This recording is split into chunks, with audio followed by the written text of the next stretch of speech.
Hoy empezamos otro nuevo ciclo de estudio. Empezamos el año, no fue planeado así, por parte nuestra ha salido así porque el Señor lo ha querido. Cerramos casi el último día, el penúltimo domingo del año con Hechos y cerramos el libro de Hechos, y eso fue lo que el Señor quiso para el año pasado. Y este año ha querido que empecemos un nuevo libro de la Biblia a estudiar, el que sigue en forma cronológica de acuerdo a cómo fue escrito, el Nuevo Testamento, y es, ¿cuál? Tesalonicenses, la primera carta escrita por Pablo a los tesalonicenses. ¿Quiénes eran los tesalonicenses? Los que vivían en Tesalónica. Así que vamos a leer la palabra solamente, la introducción. Quería hacer una introducción antes de Tesalónica, pero vamos a leer lo que dice la palabra en el primer pasaje, que acuerden que la Biblia originalmente no tenía versículos con números, y así dice la palabra: Pablo, Silvano y Timoteo, a la iglesia de los tesalonicenses, que está en Dios el Padre y en el Señor Jesucristo, gracia y paz a ustedes. Y hasta ahí vamos a hablar el día de hoy. ¿Sí? ¿Cortico? No sé si va a salir tan corto como esperaba. Y encontraba una historia que les coloco ahí, que dice: papá, vamos a un lugar donde las cosas sean reales. Y eso cuenta de un niño que lo fue llevado, como en esta época de vacaciones, siempre los papás aprovechan a llevar a los niños a los museos, muchas veces hacen turismo y los llevan a museos. Y los niños habitualmente, uno quiere que los niños aprendan muchas cosas de la historia, pero los niños habitualmente se aburren en los museos. Gran parte de los niños, sobre todo en los museos de historia, son muy pocos los niños que disfrutan. Y los niños ven todo eso y al final le dicen: papá, vamos a un lugar donde las cosas sean reales. Y a veces pasa así con las cosas de la Biblia. Hemos escuchado muchas historias de la Biblia, mucha historia, ¿no es cierto? Y a veces como que decimos: eso es para otra época. Eso fue para la época en que vivió Jesús, los apóstoles y todo eso, y nos parecen como hechos históricos solamente. Pero vamos a entrar a un libro donde nos trae muy a la realidad actual. Y insisto, porque la Tesalónica, cuando uno empieza a estudiar los tesalonicenses, vivían las cosas que nosotros estamos viviendo ahorita. Y creo que nos podemos identificar muy fácilmente con esa iglesia, con lo que sufrían, con lo que padecían, porque son las mismas cosas que en la actualidad la iglesia cristiana está pasando. Entonces, por eso le digo, vamos a entrar pasar un poco de la historia de lo que hicieron el Espíritu Santo con los apóstoles y con Pablo a través de toda esa tierra, a ver algo mucho más vivencial con este libro de Tesalonicenses. Vamos a hablar un poquito de la ciudad de Tesalónica. Curiosamente, es de las pocas ciudades que se mantienen todavía, que existen todavía. Es la segunda ciudad en importancia en Grecia después de Atenas. Tesalónica es una ciudad que existe en este momento. Podemos verla, mire, una ciudad que es real. ¿Sí? Curiosamente, en la época de Pablo, ahorita vamos a ver, tenía alrededor de 200.000 habitantes había en esa época. Y en la actualidad tiene unos 300.000, curiosamente. O sea, no ha cambiado mucho la población desde la época de Pablo. Ahorita vamos a ver en qué año fue escrito. Y existía mucho tiempo atrás de Pablo. Desde la antigüedad se conocía como la ciudad de Terma. Es una ciudad que tenía su nombre porque tenía aguas termales. Entonces la conocían como la ciudad de Terma. Y en el año 315 a.C., acuérdense que Alejandro Magno era origen de Macedonio, que es la región donde se habla en esta época la Biblia de Macedonia. Y también fundó esta ciudad y le puso el nombre de su medio hermana, llamada Tesalónica. Entonces de ahí cambió el nombre de Terma por Tesalónica, el año 315 a.C. ¿Dónde queda ubicada? Aquí nos ubicamos nuevamente los viajes de Pablo, ¿se acuerdan? Porque Pablo pasó por ahí, ¿se acuerdan? Sí se acuerdan de que estudiamos eso. En Hechos fue una de las paradas de Pablo, acuérdense, este fue el segundo viaje misionero. Y viajó por toda esta región y llegó después de pasar por Filipos, llegó a la ciudad de Tesalónica, que ahorita, para que les quede un poco más claro, perdón, ahorita la vemos un poco más grande. Entonces, Roma después conquista a Macedonia hacia el año 168 a.C. En este momento es una ciudad griega, ¿cierto? En ese momento de la historia. Pasó a ser romana. Por el Imperio Romano fue conquistada en el 168 a.C. En el año 42 a.C. quedó libre. Acuérdense que hay ciudades dentro del Imperio Romano que eran consideradas libres. ¿Libres por qué? Porque podían poner su propia moneda, ¿sí? Acuñar su moneda, y podían poner autoridades locales.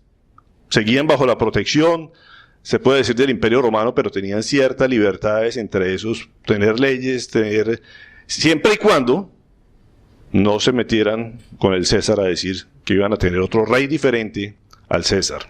¿Estamos de ahí de acuerdo? O sea, para ellos el rey era César, pero podía tener sus autoridades locales escogidas por ellos mismos y podían acuñar sus monedas, podían tener un libre mercado, un libre comercio, una libre moneda.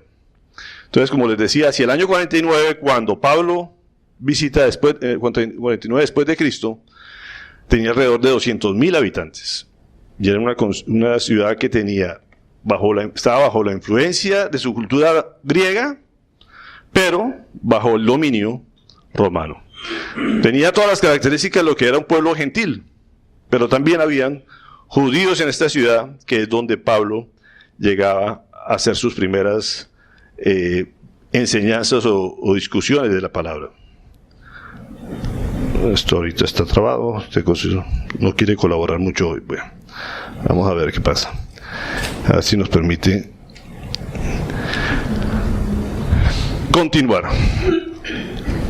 Hasta aquí queda claro lo que era la ciudad de Tesalónica. ¿Los sí están más o menos ubicados? Una de las características de Tesalónica es que estaba en el trayecto de la vía Egnatia. ¿Saben cuál es la vía Egnatia? ¿Sí lo recuerdan? Era la principal autopista de su época, se puede decir. Es la principal vía de comunicación de los romanos. Recuerden que ellos se caracterizaban por hacer carreteras. Aquí vemos una especie de la carretera que había ahí. Y esto comunicaba, esta era la autopista, se puede decir que había en esa época el camino que Roma había formado, era muy famosa. Por aquí se llevaba todas las mercancías, el comercio, se movía la economía. Recuerden que donde hay infraestructura vial, hay economía. ¿Por qué? Porque ahí se puede llevar las mercancías, el comercio, el dinero, se mueve mucho. Y esta era una de las paradas principales donde vemos a Tesalónica. ¿Sí la ven acá? Entonces, fíjense cómo comunicaba lo que era Medio Oriente con Europa.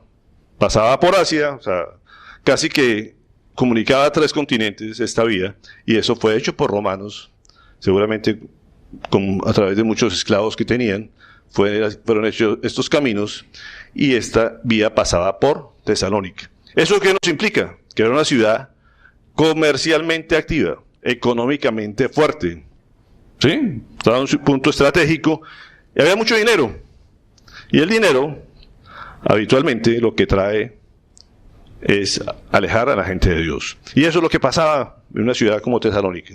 Vivían en función de la economía, de sus actividades comerciales, y poco se preocupaban por las cosas religiosas. Entonces aquí vemos la ciudad, aquí en un enfoque más grande.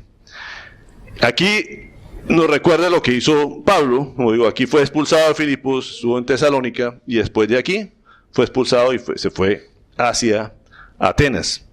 No sé si recuerdan cómo llegó a Atenas. ¿Se recuerdan? Aburrido, deprimido, nadie se convertía, estaba a punto de tirar la toalla. ¿Cierto? Eso fue parte después de salir de Tesalónica. El ministerio de Pablo estaba muy caído, se puede decir aparentemente.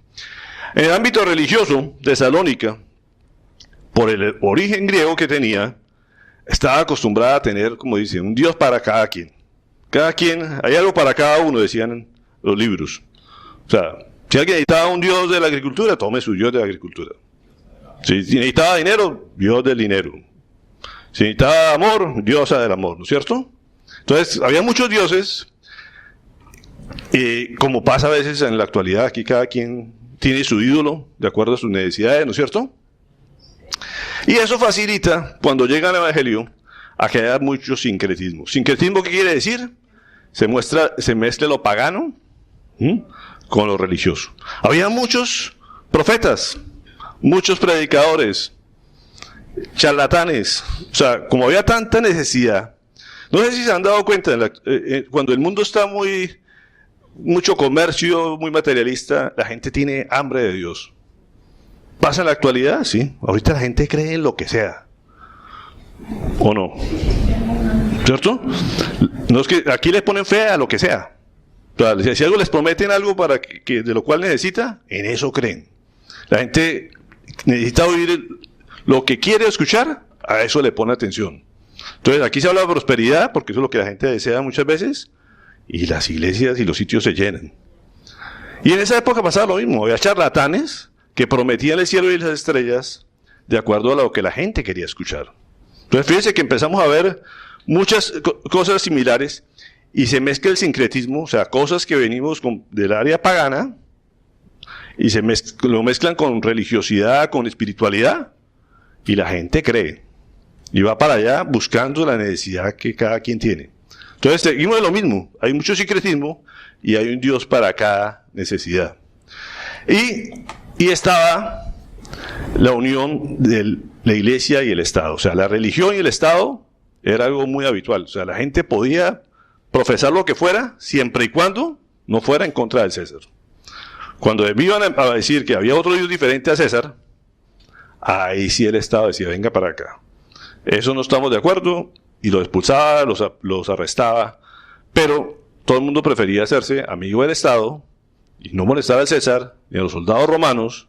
¿Por qué? Porque eso les permitía hablar con tranquilidad y confianza ante el Estado, y no se metía con ellos. Entonces estaba siempre lo religioso pegado a la política, cosa que hasta en la actualidad sigue pasando, ¿no es cierto? El poder tiene que estar pegado lo político con lo religioso. Los políticos utilizan la religión para tener contento al pueblo, ¿cierto? Y el pueblo se acomoda a lo político para que no se metan con ellos y no les cobren impuestos y ¿cierto? Eso está pasando. Entonces, como le digo, estamos saliendo de la historia a algo muy actual y muy real. Predicar el evangelio, ¿qué pasaba en ese momento cuando Pablo llega? Y les dice, el Dios no es César, el Dios, el Mesías, el que estábamos esperando, ya llegó, ya nació, ya murió, ya resucitó y está vivo.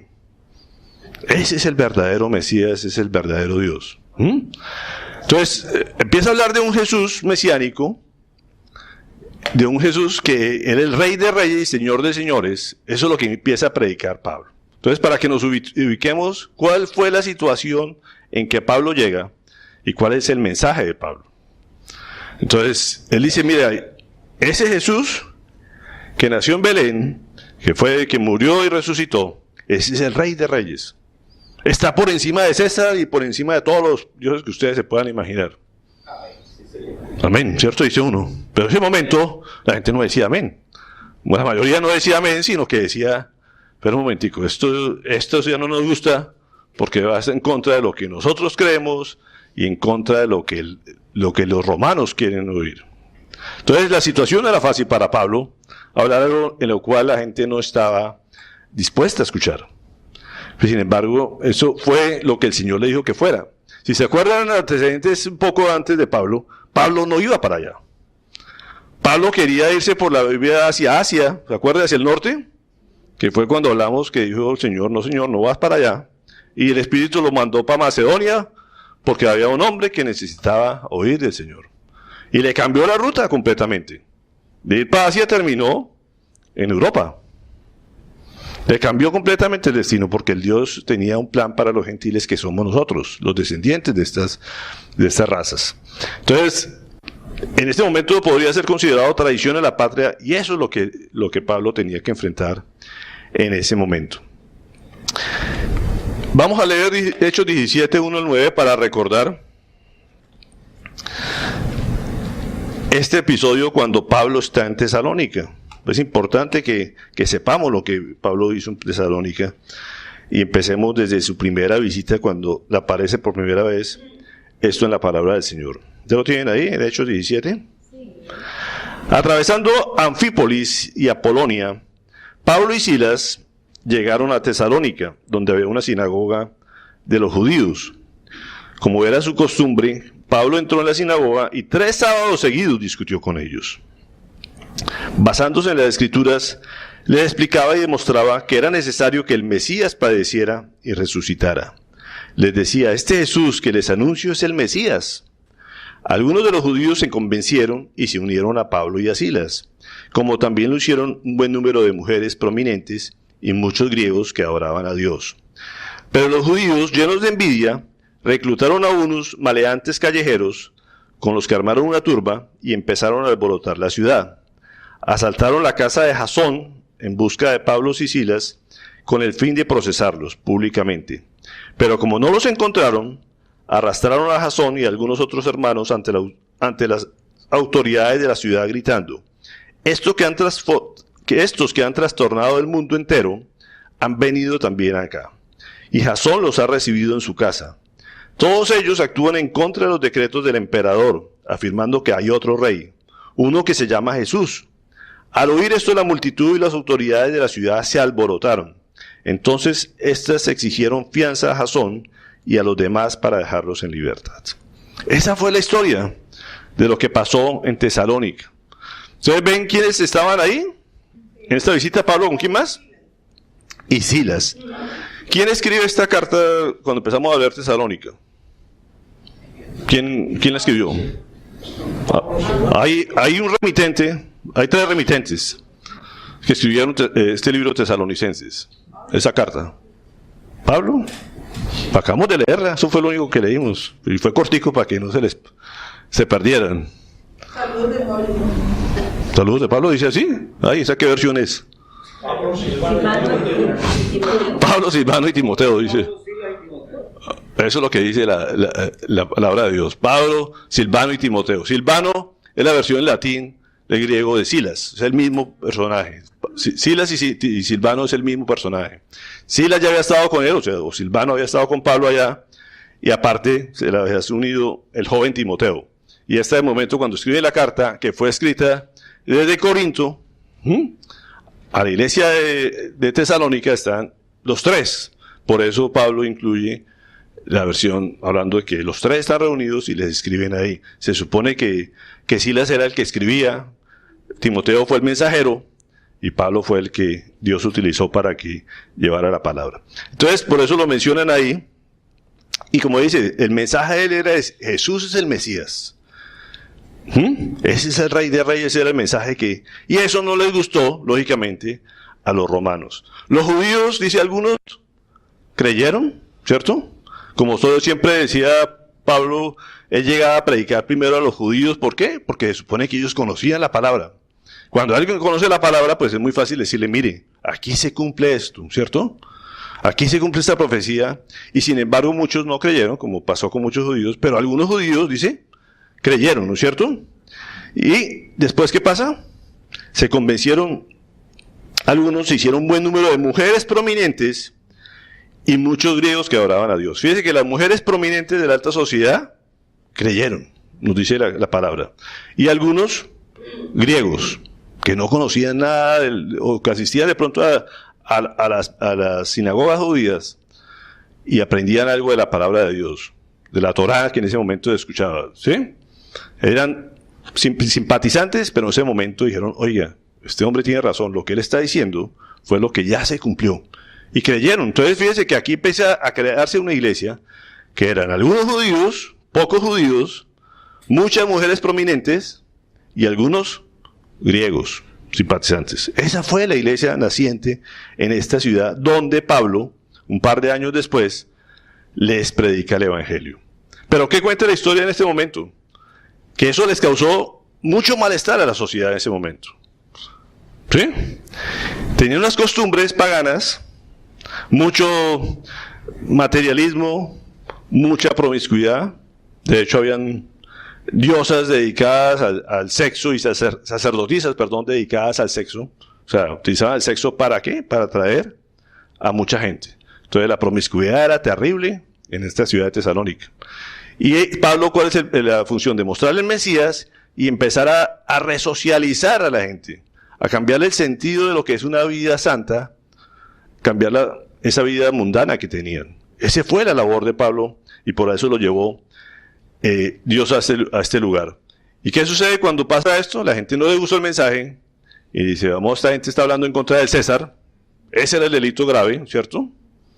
Hablar en contra del César, y hay que sacarlos de esa ciudad, hay que apedrearlos, pero alguien le avisa a Pablo, Pablo se esconde, Pablo se escapa, agarra al dueño de la casa, Jasón, ¿no es cierto?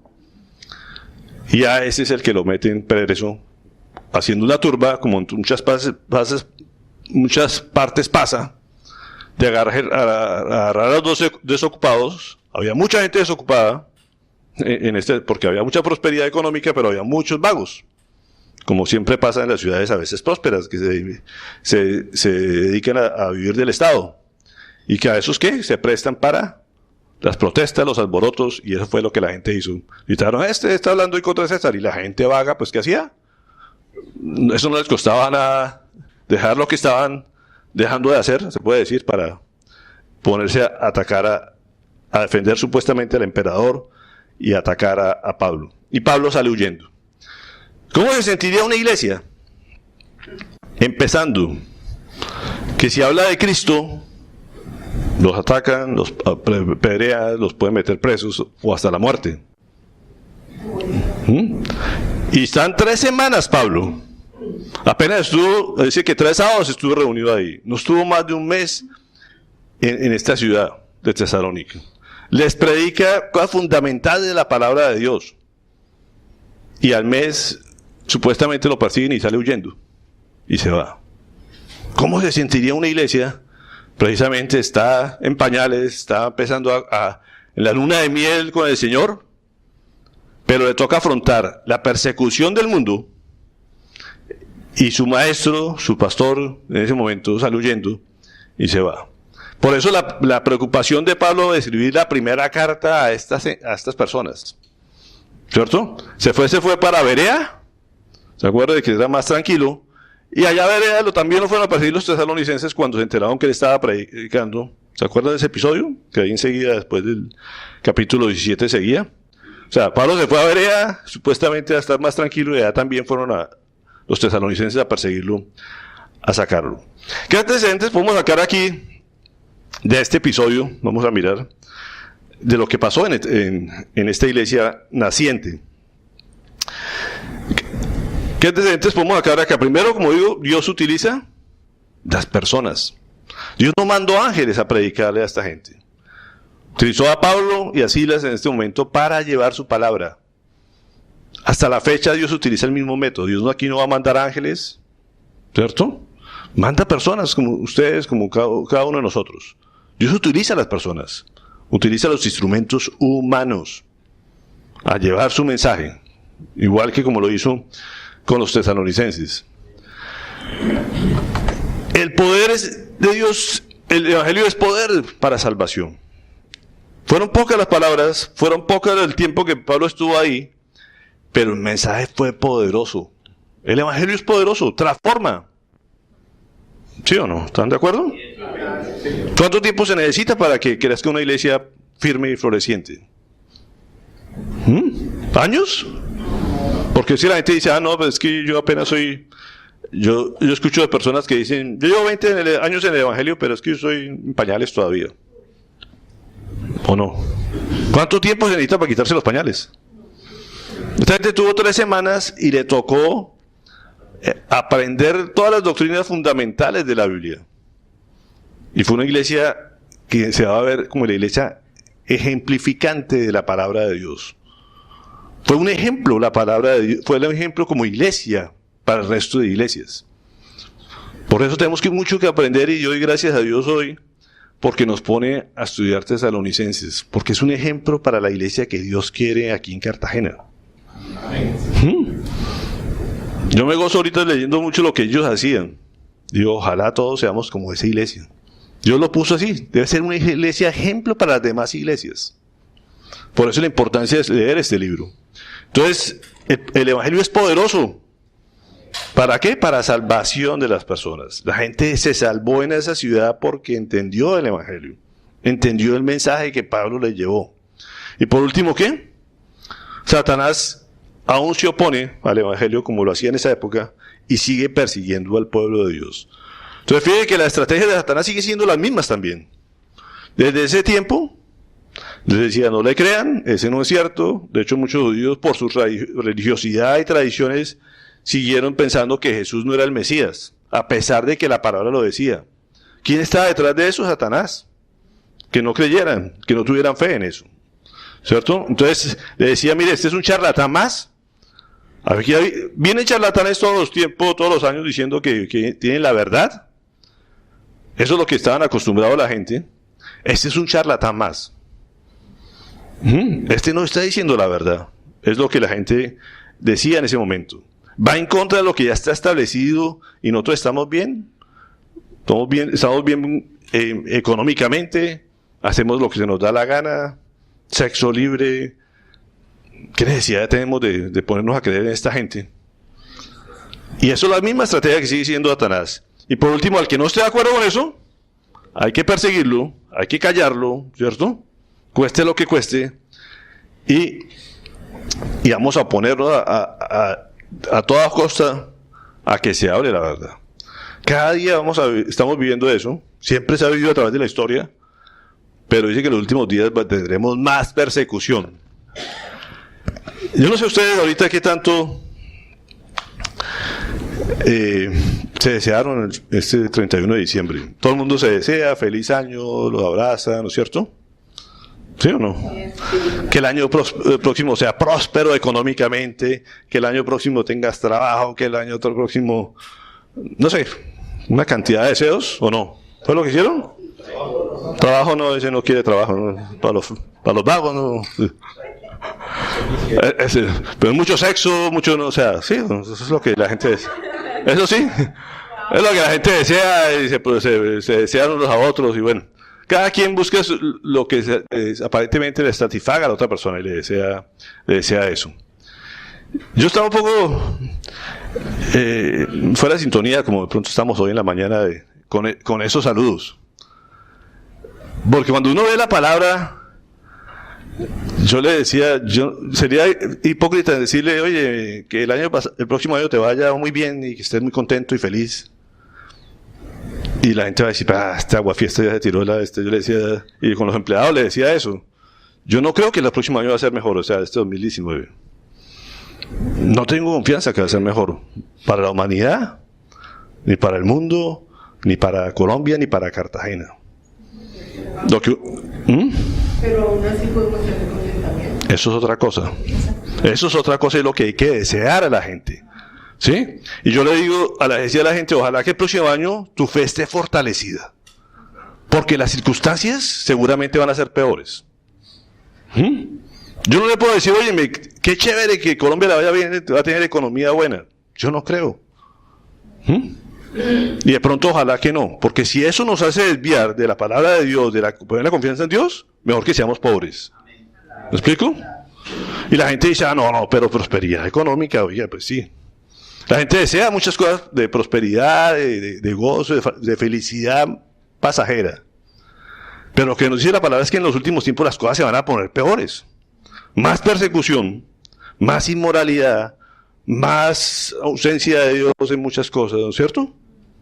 Eso es lo que nos dice la palabra. Entonces nosotros ¿cómo vamos a desear que las cosas cambien cuando el Señor no va a cambiar lo que ya ha dicho? Cada día va a ser peor. No los quiero desanimar, pero este año seguramente va a ser más difícil. ¿Sí?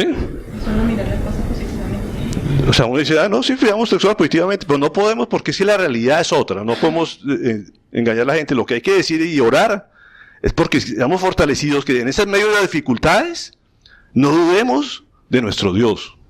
Todo lo contrario. Nos arraiguemos más a Él porque es la única medio de salvación, como les decía. Como hablábamos con las parejas ahorita en el crucero. Él les decía, mire, esto se va a desbaratar, se va a destruir.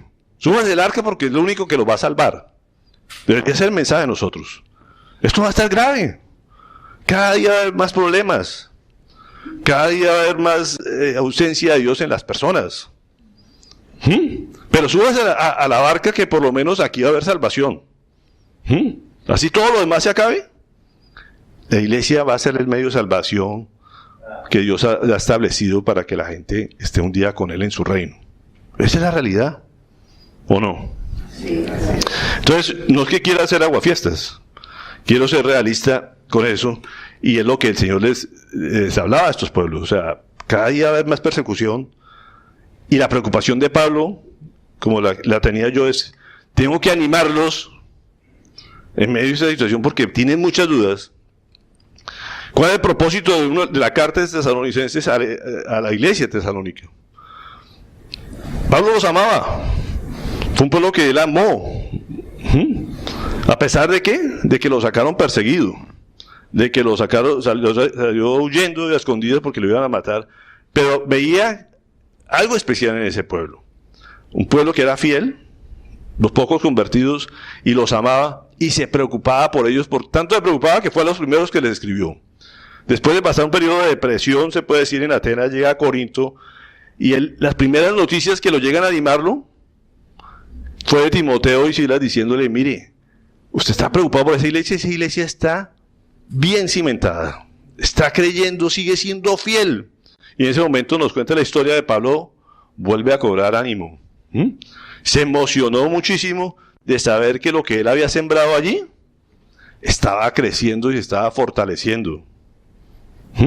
Y ese es el amor que él tenía por este pueblo. Pero, al mismo tiempo vamos a ver en la carta, o sea, cuando uno ve los saludos, que vamos, por eso poner ahí,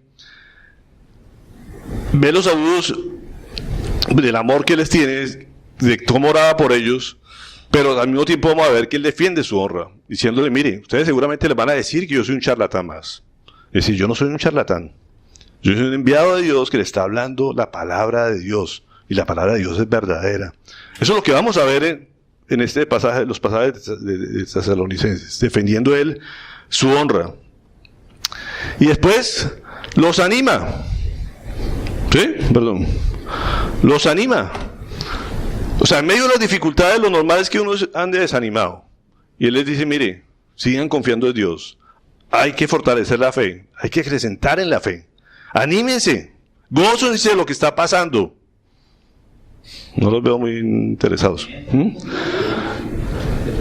Y animarlos a vivir una vida santa, porque el mundo era completamente corrupto en ese momento, como digo, mucha promiscuidad, mucha corrupción.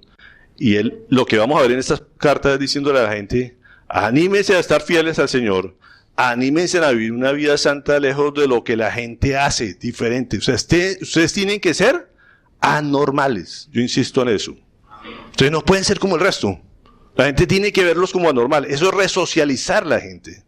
Ustedes no pueden seguir iguales al resto de la sociedad. Ustedes tienen que volver a la sociedad que el Señor quiere que sea. Es el mismo mensaje que le está mandando Dios a la iglesia hoy. En medio de esta persecución, en medio de estas crisis que se van a venir, ¿sí? Que en una enfermedad ustedes tienen que estar animados. Tienen que estar confiando en el Señor, tienen que permanecer firmes en el Señor y gozosos en el Señor. ¿Sí o no? En el Señor, insisto. ¿Cuál fue el saludo? Que empecemos otra vez. Es que creo que fue muy largo el pasaje de hoy. No.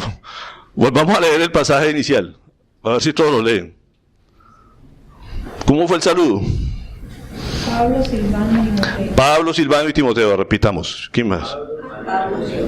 Que pertenecen al Dios. ¿Ah? A la iglesia de Tesalonicenses, A la iglesia de Tesalonicenses, que está en Dios el Padre y en el Señor Jesucristo. que está en Dios el Padre y en el Señor Jesucristo. Ese fue el saludo inicial hasta ahí, ¿no? ¿Llegamos?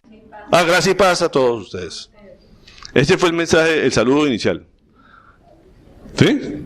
Que es una iglesia en Dios el Padre y en Dios el Hijo, que está en medio de ellos, ¿cierto? Que está en su presencia. Eso no es un saludo cualquiera, ¿no? ¿Cuántas iglesias están en Dios? ¿Algunas sí? ¿Cuántas iglesias están en el Hijo? ¿Ah? ¿Cuántas iglesias están en Dios? ¿Cuántas iglesias están en el Hijo Jesucristo? Es una buena pregunta, ¿no? O cada quien hace lo que bien le parece y agarra de un Dios de lo que él quiere. O sea, o un hijo de lo que él se imagina. Pero cuando él los saluda, que ellos es una iglesia que está en Dios el Padre y en Dios el Hijo. Sí. Eso es algo clave que se pasa de pronto desapercibido, pero esa palabrita, en Dios, está en su presencia, ¿cierto? Y en el Hijo. ¿Cuál es el tema principal de la carta de Tesalonicenses? Cuando uno vamos a hablar en general del tema principal. Si cada libro de la Biblia tiene un tema principal. Cada carta que Pablo escribió tiene un tema principal. Algunos romanos, pongamos, se habla de la justicia de Dios, ¿sí? Pero ¿cuál es el tema de Tesalonicenses si lo pudiéramos englobar? Los expertos, los teólogos, lo que escriben, el tema principal de Tesalonicenses es la venida de Cristo. Entonces vamos a hablar de la venida de Cristo. ¿Por qué? Porque fue un tema que Pablo le preguntaron mucho, discutió mucho los días que estuvo allá en Tesalónica.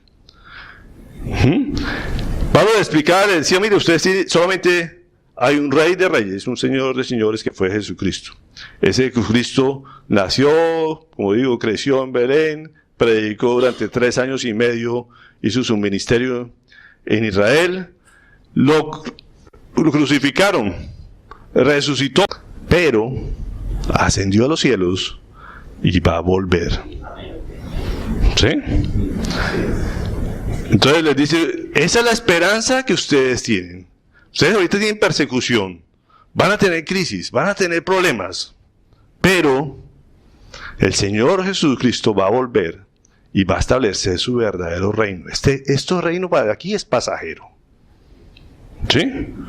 Entonces aquí van a tener que aguantar aflicciones. Pero va a venir un día donde el Señor va a escoger a sus elegidos y los va a llevar a su reino que Él ha diseñado para que esté por la eternidad. Por eso deben estar, ¿qué? Gozosos. ¿Sí? Y puestas sus esperanzas ahí firmes en la fe.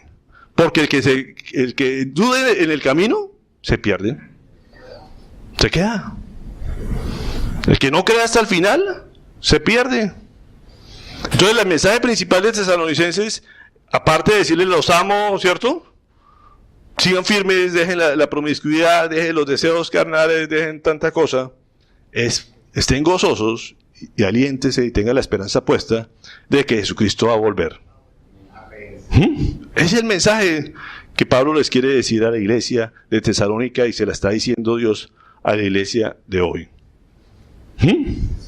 ¿Estamos de acuerdo? Ahora nos voy a llevar a dar un salto a Levítico 23, 33, 44.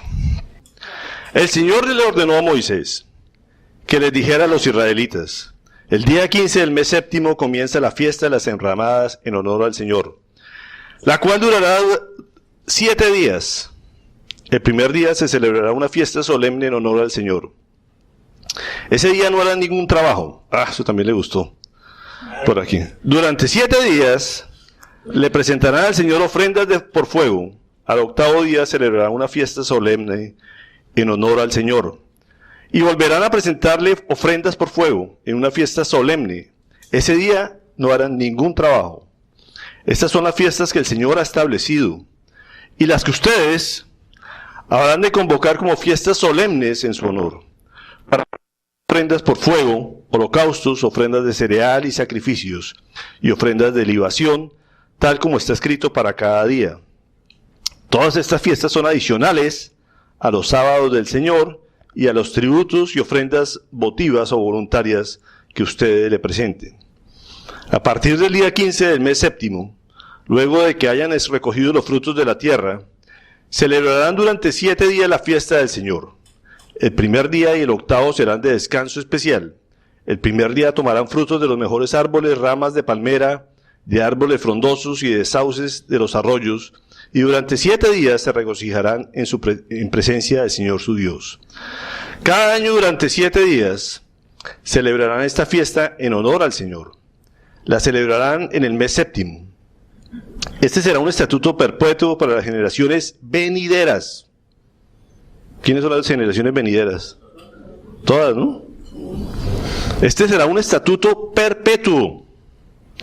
Durante 7 días vivirán bajo enramadas. Todos los israelitas nativos vivirán bajo enramadas, para que sus descendientes sepan que yo hice vivir así a los israelitas cuando los saqué de Egipto. Yo soy el Señor su Dios. Así anunció Moisés a los israelitas las fiestas establecidas por el Señor. Ustedes dicen, ¿y ahora que este se enloqueció ahora sí?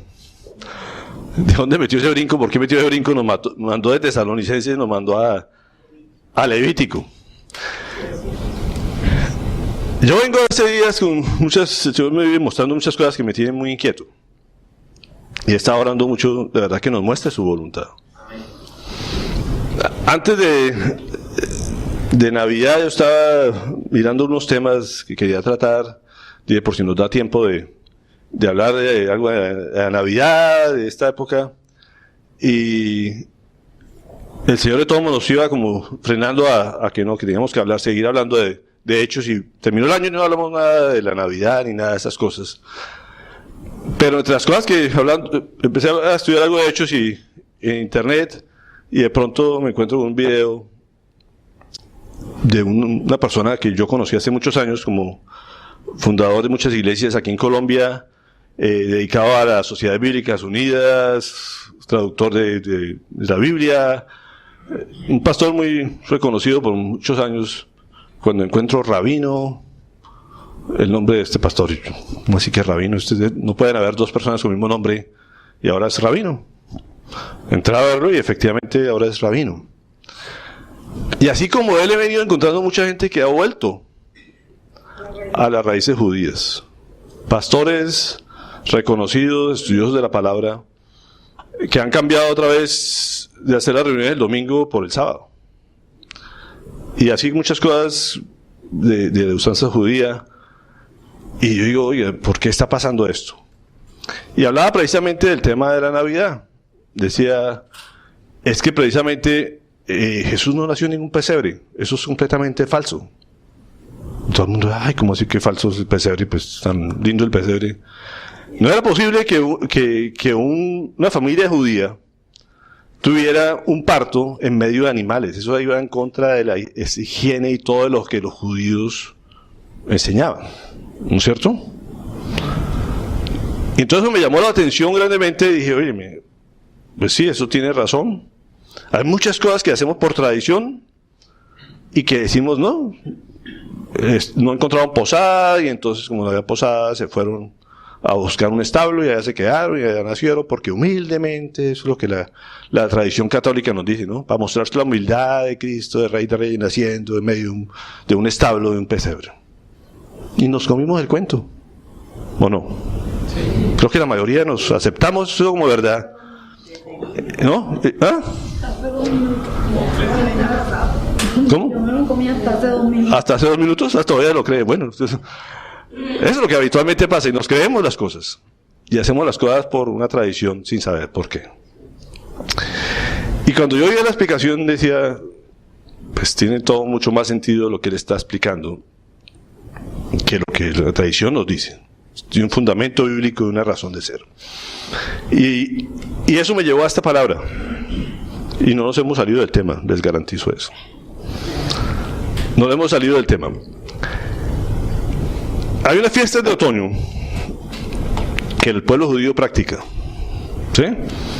Son las fiestas más solemnes, se puede decir, para el pueblo judío, las fiestas de otoño.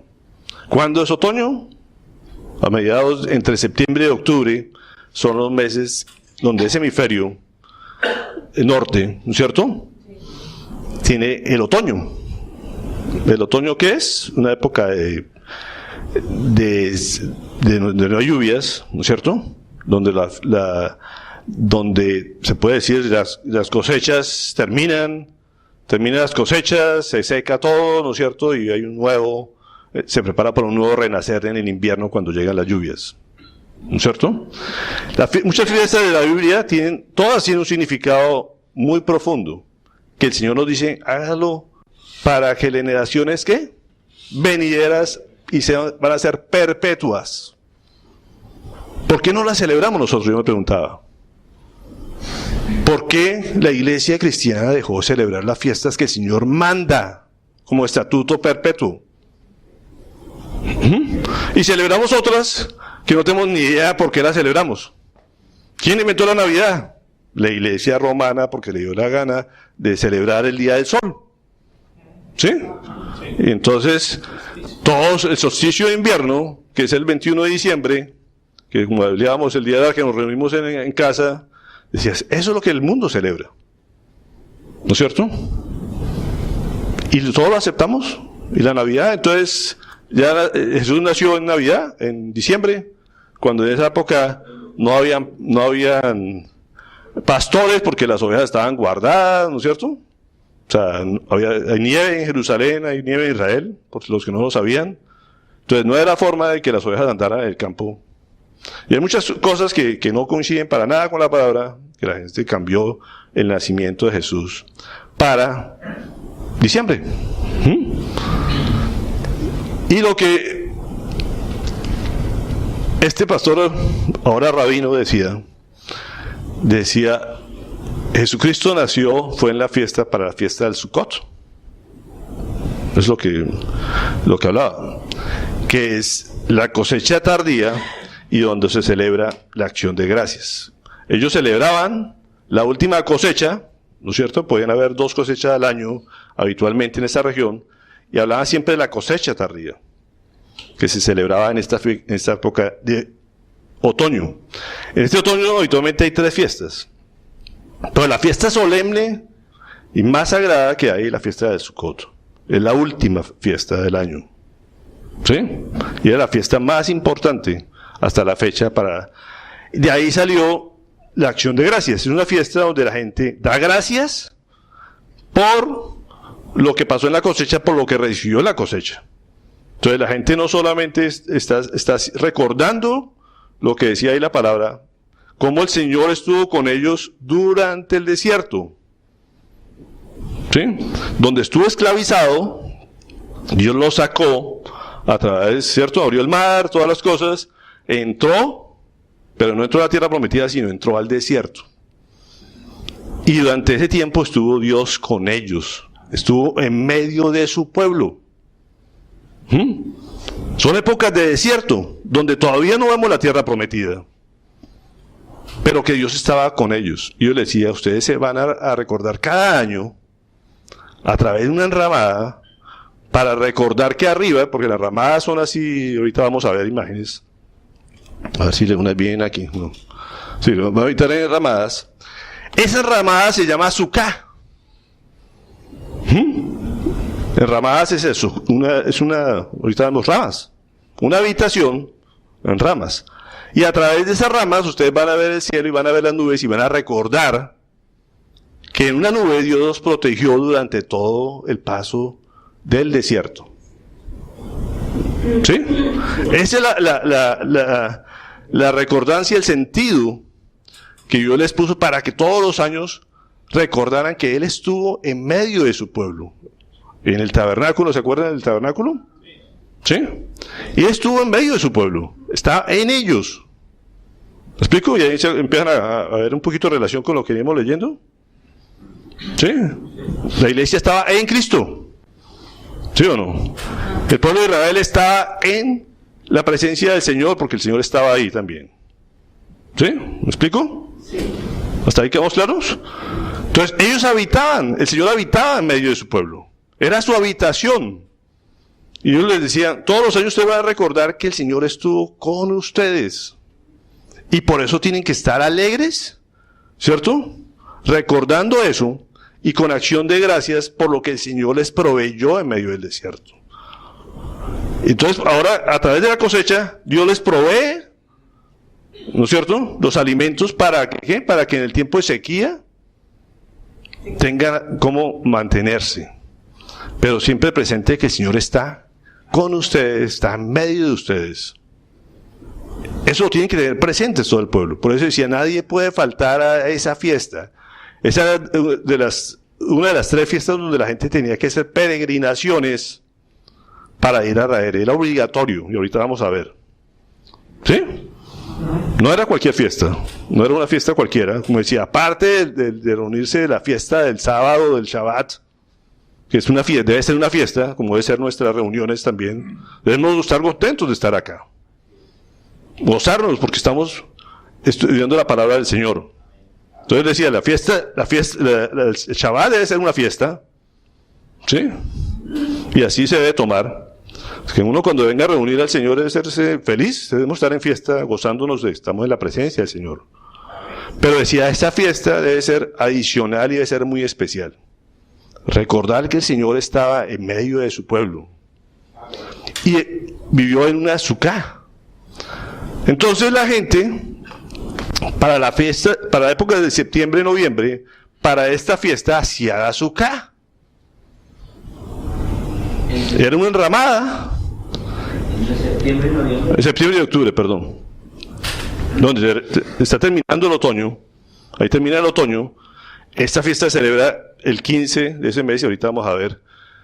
Eso va cambiando porque el calendario nuestro es diferente al de ellos, ¿no es cierto? Entonces, para esas fechas, la gente hace el Sukkah porque se celebra la fiesta de las enramadas o del tabernáculo, ¿cierto? Y ahí fue donde el Señor Jesús vino a nacer. No fue en un pesebre, era en una enramada. Eso iba más de acuerdo, ¿por qué? Porque los romanos utilizaban esas fiestas solemnes donde los judíos iban a reunirse y aprovechaban para censarlos.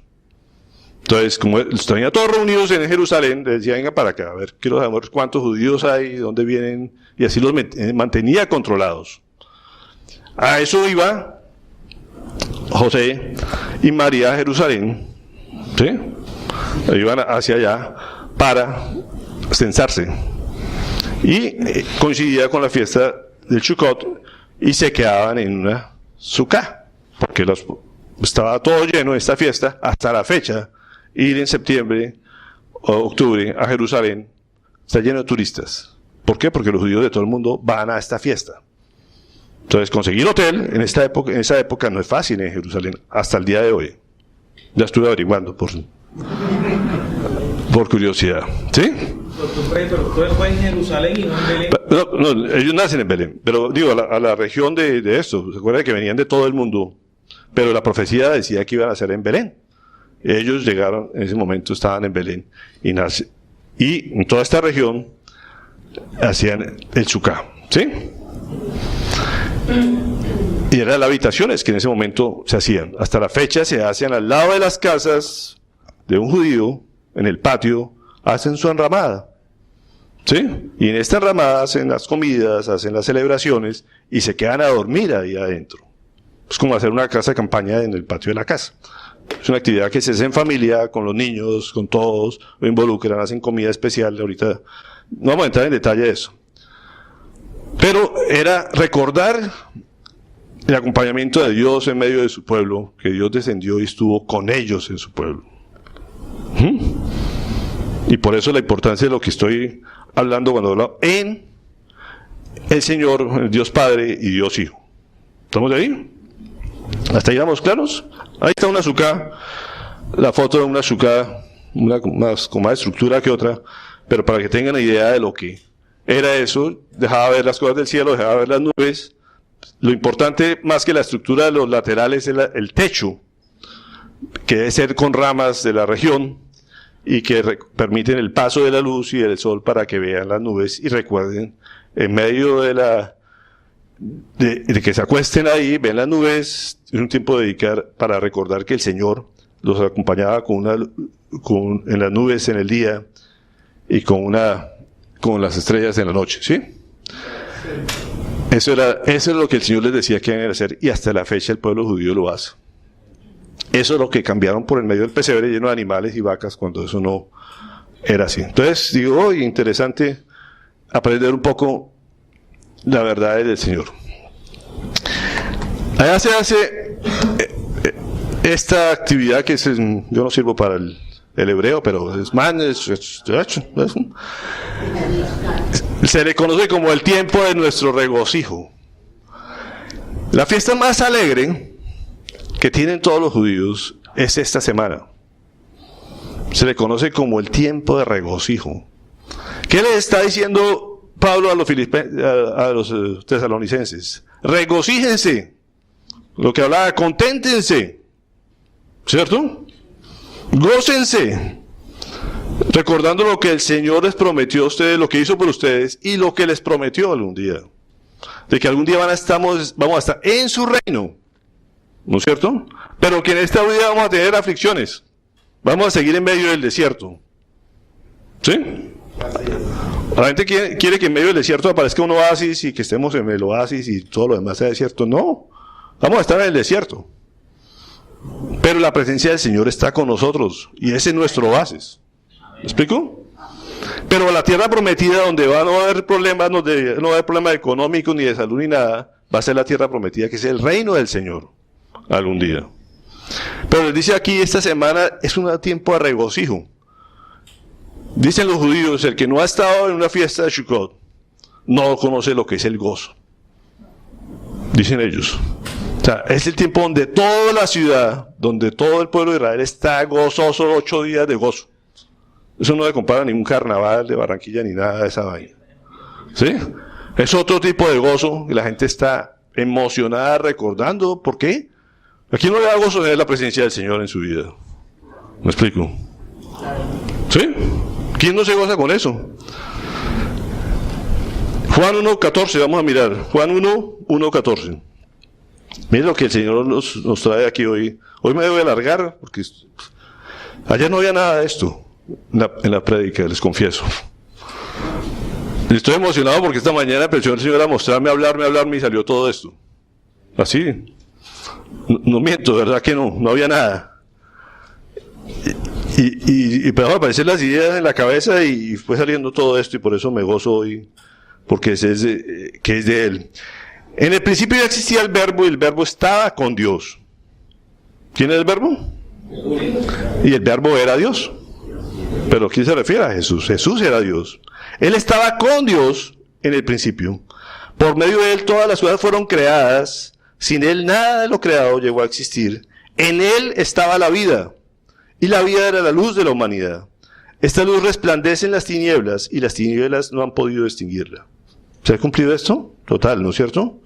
Por más ataques que ha habido, no ha habido forma de que apaguen la luz del Señor. Vino un hombre llamado Juan, Dios lo envió como testigo para dar testimonio de la luz, a fin de que por medio de él todos creyeran. Juan no era la luz, así como Pablo no era la luz, sino que vino para dar testimonio de la luz. Esa luz verdadera, la que alumbra a todo ser humano, venía a este mundo. El que era la luz ya estaba en el mundo, y el mundo fue creado por medio de él, pero el mundo no lo reconoció. Vino a lo que era suyo, pero los suyos no lo recibieron. ¿Se acuerdan? Estaba hablando de los judíos y pocos lo recibieron, algunas mujeres solamente, pero los suyos no lo recibieron. Mas a cuanto lo recibieron, a los que creen en su nombre, les dio derecho de ser hijos de Dios. ¿Esos quiénes son? Todos nosotros, a los que hemos creído en Él. Estos no nacen de la sangre ni por deseos naturales, ni por voluntad humana, sino que nacen de Dios. Eso nos anticipa lo que viene en los versículos siguientes de Tesalonicenses, que fuimos por gracia, ¿no es cierto? Por deseo de Él nos escogió. Y el Verbo se hizo hombre y habitó, dice, es el esquine que habla en el verbo, el esquine que habla ahí, es donde dice habitó entre nosotros, y hemos contemplado su gloria y la gloria que corresponde al Hijo unigénito del Padre, lleno de gracia y de verdad. Amén. Esa misma esquina que habitó, viene la palabra donde se origina el tabernáculo. Viene la misma palabra. Entonces fíjense que el hecho de habitar y el tabernáculo del Señor quiere decir lo mismo. El Señor estaba en medio de su pueblo, ¿cierto? Está en su pueblo. Y por eso debería ser algo completamente emocionante para todo el pueblo de Israel saber que Dios estaba en medio de ellos. Así como debe ser para la iglesia actual, como le dice, cuando uno dice, esta iglesia en Dios, en Jesucristo, debería ser motivo de gozo y alegría. ¿O no? ¿Sí?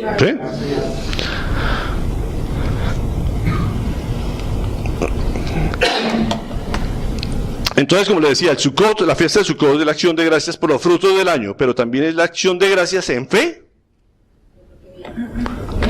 por las lluvias venideras. Entonces, en esta fiesta dicen, gracias Señor, porque tú has estado con nosotros, porque nos diste la provisión, pero te doy gracias porque vienen las lluvias, ¿sí?, del invierno.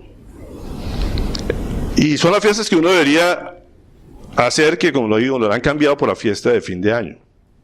Entonces, como dice, el 31 todo el mundo se da el abrazo, algunos agradecen, algunos, no todos, por lo que pasó en el 2018, que es lo que deberíamos hacer, y después decimos, y gracias por lo que viene el otro año, o no, muchos no dan gracias, sino, pido, deme eso, y si me das eso, te doy gracias. ¿Sí o no? Lo que el cristiano debería decir, Señor, yo doy gracias por lo que me has dado, porque has estado en medio de nosotros, y te doy gracias por lo que me vas a dar, que no sé qué será, ¿sí? Pero vas a estar en medio de nosotros también. Eso es lo importante. ¿Sí? Esa debería ser la reunión uno del fin de año. Antes que pensar en muchas otras cosas que el mundo está dedicado, que la pinta, que la... ¿Cierto? Estar uno bien elegante para ese día, y eso es lo que a la gente le preocupa. Pero la cambiaron por el 31 de diciembre. Pero la fiesta original de donde empezó todo esto fue cuando iba a empezar el invierno, o sea, a finalizar el otoño, que es la que el pueblo cristiano debería celebrar, pero que nos la cambiaron. ¿Sí? Pero, claro, eso es lo que nos toca a nosotros determinar hacer. O sea, ¿seguimos haciendo lo que todo el mundo hace? ¿O hacemos lo que el Señor manda hacer? ¿No? Y no soy religioso ni echar judío de que me voy a volver rabino, no, pero es que tenemos que obedecer lo que dice la palabra del Señor y en lo que está orando yo. ¿Sí? Como decía, ¿por qué nos pasamos al domingo? No hay nada que establezca en la Biblia que debemos reunirnos los domingos. Y yo oía algunas prédicas del Señor y yo decía, oiga, ¿de verdad es que somos ciegos, tontos o no sé? Y estoy con esta cosa porque sí, hay muchas cosas que venimos practicando y basados en nada. Y el Señor lo que... Claro que sí, y eso es lo que tenemos que como iglesia, como grupo, empezar a determinar qué hacemos a la luz de la palabra de Dios. No porque yo lo diga, no porque lo diga otra gente, sino porque lo que nos diga la palabra de Dios a través de su Espíritu. ¿Sí? Y por ello, no es casualidad que todo esto ha venido apareciendo estos días y doy gracias a Dios por lo que ha venido revelando. Pero cuando estamos en un tema me salta otro y digo, Señor, ¿qué es lo que nos quiere mostrar acá? A través de lo que de estas fechas tan especiales, como digo, no las programé yo, o sea, el Señor ha venido mostrando la palabra así como la hemos venido estudiando. Ellos tienen una celebración en medio de esta fiesta, se llama también Shimha Bet HaShoeva, que es el regocijo de la casa donde se saca el agua. Y hablan de que el agua, el temporal de Israel, es un agua que... ¿Qué pasaba en este momento aquí? Según el Talmud, las costumbres de ellos, el sacerdote tomaba jarra de agua del estanque Siloé, en medio de esta fiesta, en estos días de fiesta, iba hasta el estanque Siloé, todo el pueblo iba con él, o va con él, ¿sí? Tomaba en garrafas del estanque Siloé, que siempre hay agua en ese estanque en Israel, la llevaba al templo a través de toda la ciudad y todo el pueblo se regocijaba todo el camino. Era una fiesta como para acompañar al sacerdote que iba al templo, del segundo templo de Salomón, ¿sí? Que era el templo cuando Jesús estaba aquí en la tierra. Todo el pueblo iba hasta el estanque a acompañar al sacerdote y venía haciendo fiesta, celebrando. Y el éxtasis máximo, el momento de éxtasis de esta celebración era cuando el sumo sacerdote se paraba en el altar y rociaba esta agua en el altar del sacrificio. La gente enloquecía, ¿sí? Pasaba en ese momento, y eso nos lleva a Isaías 12:3. Dice, con la alegría sacaron ustedes agua de las fuentes de la salvación. Esa palabra salvación es Yeshua. ¿Han oído Yeshua? Ese es el nombre de Jesús. ¿Sí? Que significa salvación. que nosotros le acomodamos a decirle Jesús. Pero el nombre real de Jesús es Yeshua, que quiere decir salvación. De la fuente de Jesús, básicamente lo que vendría diciendo ahí, ¿no es cierto? Ustedes sacarán agua de las fuentes de Jesús, de Yeshua. Y mire lo que dice Juan 7:37-39. Estamos otra vez en el Nuevo Testamento.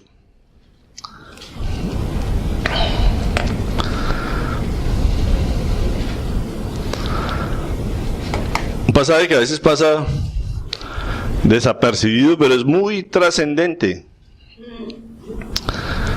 ¿Ya estaban todos ahí? En el último día, el más solemne de la fiesta, ¿de cuál fiesta? De las enramadas, del Sukkot.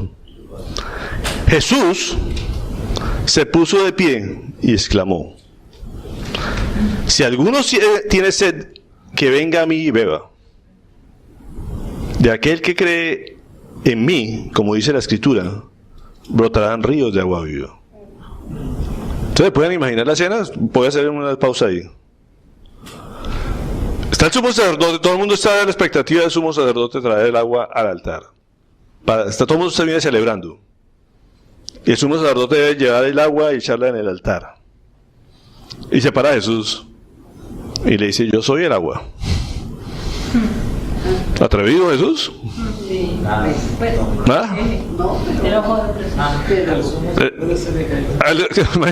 Es como el sumo sacerdote tiene plato, ¿cierto? O sea, todo el mundo hizo, o sea, todo el pueblo decía: ¿cómo así? O sea, estamos en expectativa, el gozo del Señor, todo está ahí pendiente para darse cuando el sacerdote eche el agua. Y Jesús se para y dice: el que tenga sed, que venga a mí y beba. De aquel que cree en mí, como dice la Escritura, brotarán ríos de agua viva. Con esto se refería al Espíritu que habrían de recibir más tarde los que creyeran en Él. Él está hablando del Espíritu Santo. Dice: todo el que venga a mí van a correr ríos de agua viva.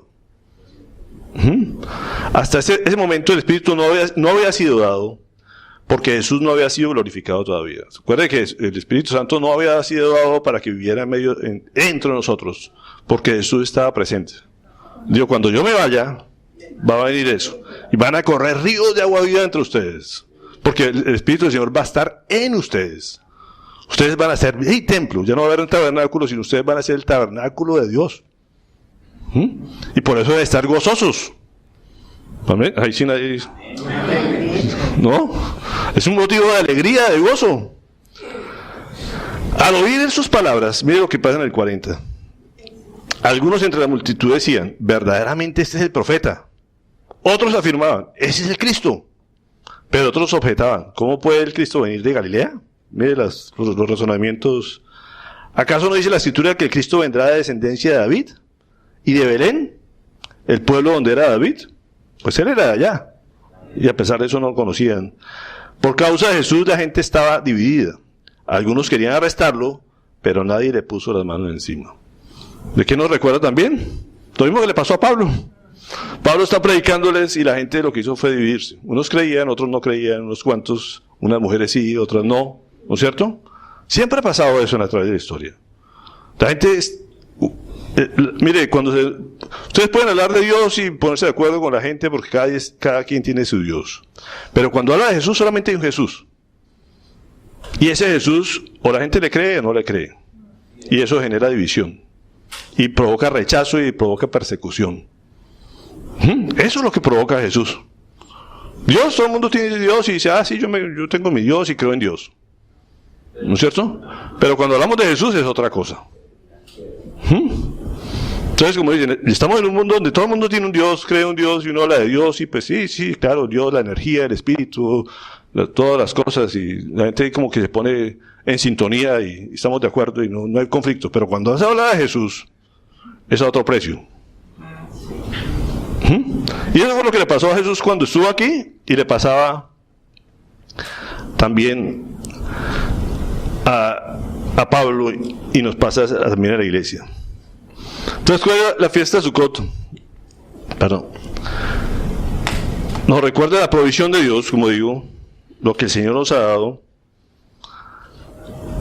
Pero sobre todo nos dice, el Señor habita en su pueblo. Y es una cosa que deberíamos recordar y estar celebrando siempre. Es un mandamiento del Señor estar recordando esa fiesta del Sukkot. Pero sobre todo tenemos que estar presente el gozo del Espíritu Santo. En medio de las dificultades, en medio de las cosas del problema económicos que venga el otro año, el gozo del Espíritu tiene que estar presente. Y tiene que ser evidente. ¿O no? Sí. ¿Que el año va a ser más difícil? Yo estoy convencido que va a ser más difícil. Así no les guste a muchos. Pero lo que dice la palabra es eso. ¿Sí? ¿Que el mundo va a estar peor? El mundo va a estar peor. ¿Que vamos a tener mayor opresión, mayor persecución? También. Pero la presencia del Señor está en nosotros y por eso debemos estar gozosos para el 2019. ¿Me explico? Debemos estar con el Sukkot permanentemente y ojalá el día que cumpla la fecha podamos hacerlo esa vez. Y que tengamos 8 días de celebración excelente. ¿No es cierto? Porque eso es lo que manda la palabra.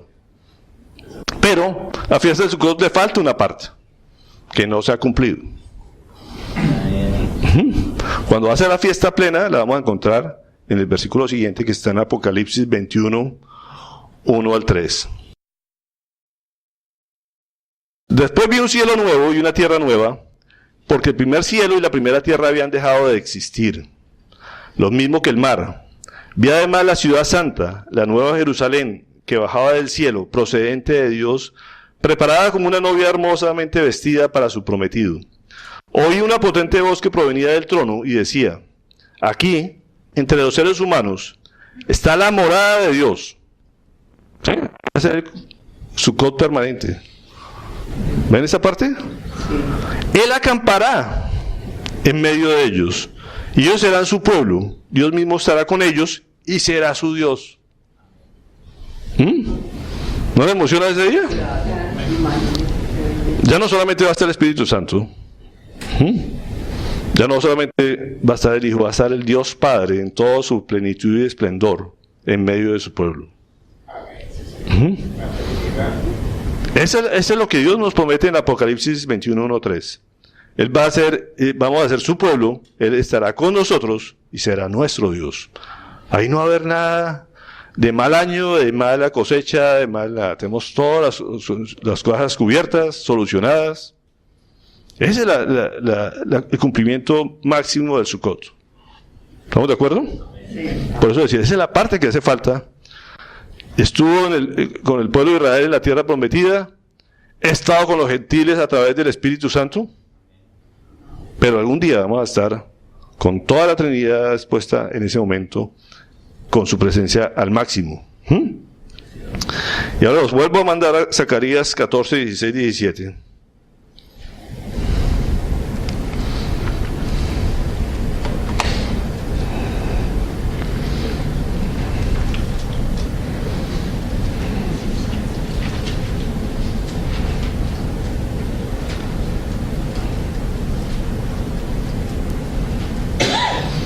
Entonces, ¿ya lo tienen todos? Sí. Los sobrevivientes de todas las naciones, está hablando de los que sobreviven, que atacaron a Jerusalén, o sea, los que han sobrevivido del pueblo judío, dice, subirán año tras año para adorar al Rey, al Señor Todopoderoso, y para celebrar la fiesta de las enramadas. Si alguno de los pueblos de la tierra no sube a Jerusalén para adorar al Rey, el Señor Todopoderoso, tampoco recibirá lluvia. ¿Qué representa la lluvia? ¿Qué representa la lluvia? El Espíritu Santo, ¿cierto? Y si el pueblo egipcio no sube ni participa, tampoco recibirá lluvia. Mire, está hablando de los judíos, está hablando de los egipcios, de los que están afuera. El Señor enviará una plaga para castigar a las naciones que no suban a celebrar la fiesta de las enramadas. Así será castigado Egipto y todas las naciones que no suban a celebrar la fiesta de las enramadas. ¿Qué les dice esto? Ya me estaban viaje.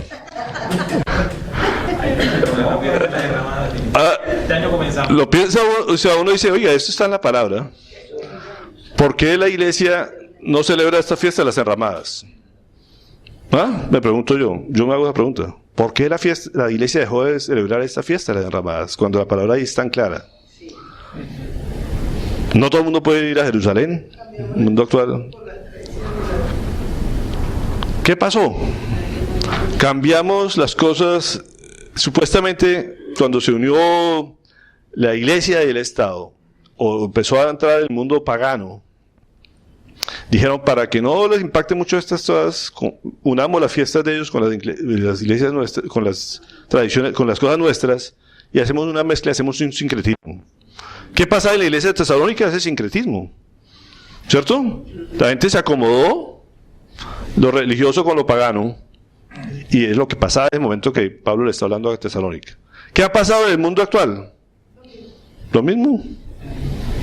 ¿Sí o no? Sí. Empezamos a unir las fiestas y se nos olvidó, en vez de atraerlos para acá, nos volvimos más a las fiestas de ellos. ¿O no? Sí.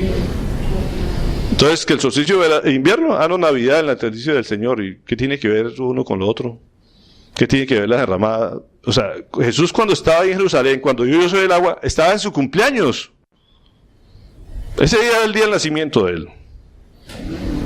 ¿Sí? Cuando uno ve todo lo que significan las fiestas, y por qué es tan solemne esa fiesta, tenía que nacer ese día. Él era el que traía la lluvia, el que traía el pan, el que traía el pan de vida, él era todo eso. Él era la esperanza para el futuro, era el día de su cumpleaños, tenía que nacer a eso y por eso nació en una azúcar. Y el mundo dijo, no, mejor en diciembre porque por la luna. Pagan la prima y el plato. ¿Ah? Pagan la prima y el plato para septiembre. Entonces, ¿qué fiesta deberíamos celebrar? De ahí les queda la pregunta. No juzgo a nadie. No critico a nadie. Aclaro. Y la palabra también es clara en eso. Colosenses 2, 16, 17, y con eso cerramos. Y que cada quien agarre lo que quiera.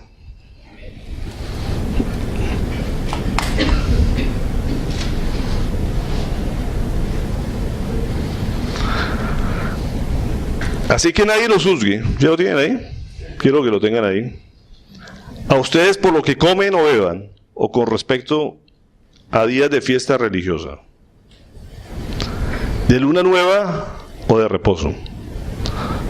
Todo esto es una sombra de las cosas que están por venir. ¿La realidad se halla en dónde? En Cristo. La realidad se halla en Cristo. Lo importante es Cristo de todos modos. ¿Me explico? No nos vamos a salvar porque nos reunamos los sábados. No nos vamos a condenar porque no celebremos las enramadas. ¿Me explico? Todo esto Dios lo ha hecho para que lo podamos conocer más a Él y entender más a Él. Cada fiesta tiene un significado y una razón para que podamos entender su amor, su provisión, su protección, su presencia en nosotros. ¿Me explico? Por eso dice, todo esto es una sombra de lo que se viene. O sea, una cosa es la luz, ¿cierto? Y lo que nos permite ver, y otra cosa es la sombra. Nosotros vemos las cosas, vemos sombras. Somos espiritualmente, vemos sombras. No vemos toda la realidad espiritual. No tenemos la capacidad de eso. ¿Me explico? Somos tan finitos nosotros, que apenas podemos ver las sombras de las cosas. Y el Señor nos dice, por eso no se juzgo por eso, ni nadie debe juzgar a otro por eso. Lo que Dios nos vaya revelando a cada momento, eso trataremos de hacer. Pero lo importante es Cristo de todos modos. Lo importante es que la iglesia crezca en Cristo, no en tradiciones. Y que tratemos de estar de acuerdo a lo que Cristo dijo e hizo. Eso es lo importante. Mientras nuestra confianza esté en Él, no debemos estar temerosos que porque no celebramos eso, porque no nos reunimos tal día, por lo otro. Eso no debe ser el temor de nosotros. Si Dios nos muestra que lo hagamos, y eso les pido a toda la iglesia que oremos por eso. Que no solamente sea esta iglesia, sino toda la iglesia de Cristo, en general. Está cambiando mucho la iglesia, y lo digo por experiencia en los años que llevo de conocer al Señor. Veo a gente que está cambiando de una manera, digo, oye, al mundo entero le está revelando cosas, ¿sí? Como acabar las grandes iglesias, los megatemplos, a volverlos a reunir otra vez en casas, está volviendo a cosas Y eso no solamente está pasando en Cartagena, está pasando en todo el mundo. Dios a cada tiempo está revelando cosas a toda la iglesia. Señor, no nos ponemos de acuerdo los hombres, sino que lo está haciendo en forma general. Y lo está llevando por un camino, ¿para qué? Para que nos fortalezcamos cada día en la fe. Esa es la razón principal. Para que nos animemos en estos tiempos de tribulación. No estoy hablando que somos pretribulacionistas, no. Tenemos problemas, época de dificultades, pero van a haber épocas terribles. Que ojalá se cumpla que no estemos nosotros acá. Que ya venga el arrebatamiento, que en Tesalonicenses va a hablar de eso. Por eso la esperanza está puesta en la segunda venida de Cristo, es el tema principal de Tesalonicenses. Y por algo el Señor nos está mostrando eso hoy, para que tengamos nuestra mente en Él, en esa venida de Jesucristo. ¿Cuándo puede ser? En cualquier momento. ¿Cierto? Pero ojalá nos agarre completamente arraigados, afirmados en Él. Es lo que yo deseo para este año. Aquí hay gente que cree, otros que no creen, que tienen dudas. En un grupo como estos hay de todo lo que vemos aquí. No es venir a una reunión. Aquí nadie salva porque vengan a esta reunión o porque vayan a otra o porque vayan todos los días a una diferente. Se salva si tiene la fe en Cristo. Como decía, la iglesia si está en Dios y en Hijo, tiene la salvación. ¿Me explico? Pero no estamos aquí para juzgar a nadie por lo que hagan o dejan hacer. Lo que el Señor nos muestra que hagamos, debemos hacer. En conjunto lo tenemos que determinar y hacer. ¿Cierto? Que el Señor nos muestre. Y yo les pido este año que oren por eso. Hoy vamos a compartir, a ver si la mostramos. Traemos parte de la tradición del mundo. Y es un ejemplo más en eso. Bueno, digo, hasta ayer no había ningún tema de esto. Y traíamos eso para compartir, lo traíamos de México. ¿Un roscón? No adivina. Aquí Colombia lo conoce. Miren, aquí no se me distraigan, no se me distraigan con el roscón. Aquí le dicen roscón en Colombia. Todos conocen el roscón en Colombia, ¿cierto? Bueno, de ahí esa tradición viene. En México se conoce como rosca de reyes. Sí, abrámosla para que la vean. Y tiene un tropiezo en medio que puede ser un... No me la cuenten ahorita, no se me adelanten. Entonces, esta es la rosca. En México acostumbran hoy, para esta fecha, la rosca de reyes, donde las familias se reúnen alrededor de esa rosca, de ese roscón, y cortan cada quien su pedazo. En medio de esa rosca, como dice, hay tanto reyes magos que ponen, según la tradición, Jesús. ¿Sí? En medio del roscón está Jesús. Es una fiesta que originalmente se hicieron las primeras coronas dedicadas a las coronas de Saturno, del dios Saturno. Ahí ya la gente ya le tiró el roscón, ya no quiere roscón. Pero cuando uno lee el origen de las tradiciones, mire dónde viene la tradición, ¿sí? Lo estoy utilizando de ejemplo.